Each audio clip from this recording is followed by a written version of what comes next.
मुंगेली जिले में हो रहा 6 दिवसीय व्यापार मेला Mungeli welfare society start of tomorrow के तत्वाधान में शानदार 7वां वर्ष का कार्यक्रम, जो कि विगत 2 वर्ष कोरोना काल के बाद अपनी अलग पहचान के साथ मुंगेली के ही नहीं समूचे छत्तीसगढ़ की समस्त जनता के लिए एक अलग प्रेरणा के रूप में आयोजित यह सफल कार्यक्रम का आयोजन किया गया है, जिसमें फास्ट फूड से लेकर कपड़े की और गाड़ियों की शोरूम समेत सभी प्रकार का स्टॉल लगा हुआ है, जिसमें बच्चों के मनोरंजन के लिए अनेक प्रकार के झूले भी लगे हुए हैं। आज कार्यक्रम के प्रथम दिवस में शिव कुमार तिवारी के छत्तीसगढ़िया गायन के साथ कार्यक्रम का प्रारंभ किया गया, जिसमें मुंगेली के नगर पालिका अध्यक्ष हेमेंद्र गुरु गोस्वामी एवं मुंगेली पुलिस प्रशासन और मुंगेली के समस्त पत्रकार साथी के साथ स्टार्ट ऑफ टुमारो की पूरी टीम के साथ प्रथम दिवस के कार्यक्रम को संपन्न किया गया।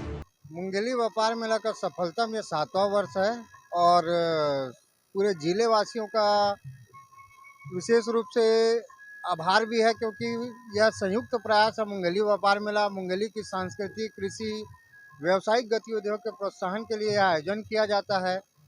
आप देख रहे हैं मेरे पीछे बहुत सारे स्टॉल भी लगे हैं, कार्यक्रम का आयोजन भी होता है। तो मुंगेली के युवाओं को आगे बढ़ाना, मुंगेली के लिए कुछ करना, यह stars of tomorrow welfare society का प्रमुख उद्देश्य है। व्यापार मेला का 7वां वर्ष है और कोरोना काल के 2 साल के बाद यह हो रहा है आयोजन। और इसके संस्था star of tomorrow welfare society Mungeli जिले का सबसे बड़ा आयोजन और बहुत बड़ा आयोजन है। और छत्तीसगढ़ से समूचे इसका नाम है और विभिन्न प्रकार के स्टॉल लगा हुआ है। यहाँ फूड से लेकर झूला और कॉस्मेटिक चीज के लिए है और बच्चों के लिए है। यहाँ सभी प्रकार का मतलब स्टॉल लगा हुआ है और विभिन्न प्रकार के कार्यक्रम भी यहाँ 6 दिन तक चलेगा, जिसमें कवि सम्मेलन भी है।